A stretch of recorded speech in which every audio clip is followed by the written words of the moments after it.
Hello everyone, and welcome to the fourth part of the MOOC dedicated to hydrocracking. In the first three parts, we spoke about the location of the hydrocracker in the overall refining scheme, and we detailed the composition of the feed. We also increased the VGO pressure and temperature to reach the operating conditions of the process. It's now time to inject the hydrogen. As we will see a little later, the chemical consumption of hydrogen in a hydrocracker is about 2.5 to 3% of the feed rate. In our case, we will be conservative and consider that we inject 3% of the feed, which means 3 divided by 100 multiplied by 150 equals 4.5 tons per hour of pure hydrogen. For information, the hydrogen arrives at a temperature of about 100 degrees C and a sufficient pressure to be mixed with the VGO whose pressure has been raised to 170 bars. At this point, we also inject a recycled gas.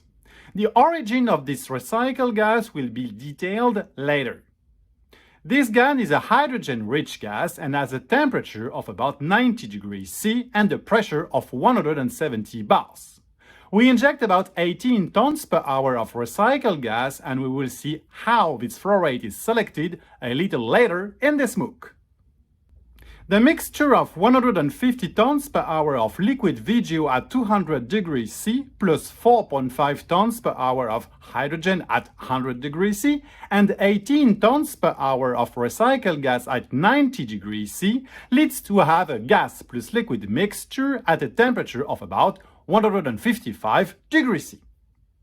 At this pressure and temperature, the VGO remains 100% under liquid form. To summarize, we have now a gas mixture of 18 plus 4.5 tons per hour equals 22.5 tons per hour and 150 tons per hour of liquid VGO. We can now start heating the liquid VGO plus hydrogen gas mixture in a series of heat exchangers. In this series of heat exchangers, we will raise the temperature of the mixture from 155 degrees C to about 370 degrees C. Once again, let's carry out a heat balance. And let's start with the liquid. The liquid VGO has a heat capacity of 0.65 kilocalorie per kilo and per degree C on an average over the temperature range of 155 degrees C to 370 degrees C. It therefore requires 150,000 multiplied by 0.65 multiplied by the temperature difference between 370 and 155 degrees C, which means an overall duty of 20.5 gigacalories per hour. Let's do the same exercise with the gas. Remember, we have 4.5 plus 18 equals 22.5 tons per hour of gas with an average heat capacity of 2.3 kilocalories per kilo and per degree C.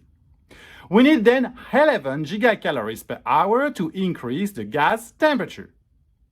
The sum of these two amounts of energy leads to 31 gigacalories per hour. We will detail later in this MOOC the origin of these calories.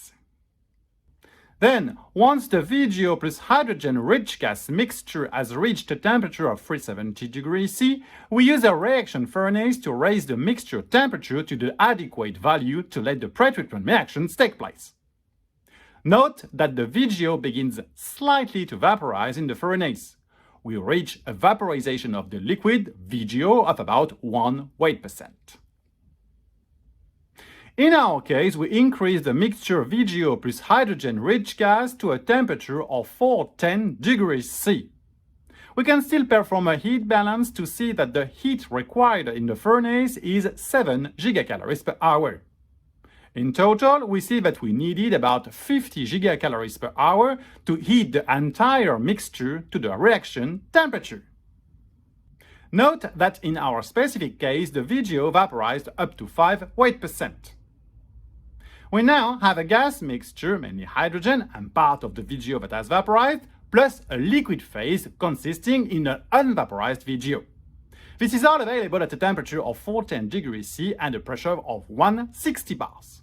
In fact, between the hydrogen injection and the reactor, we had a pressure drop due to the preheat train and the furnace. See you soon in the 5th part to talk about the pretreatment section. While waiting for the next video, do not hesitate to answer the 5 questions of the quiz. See you soon. Bye bye!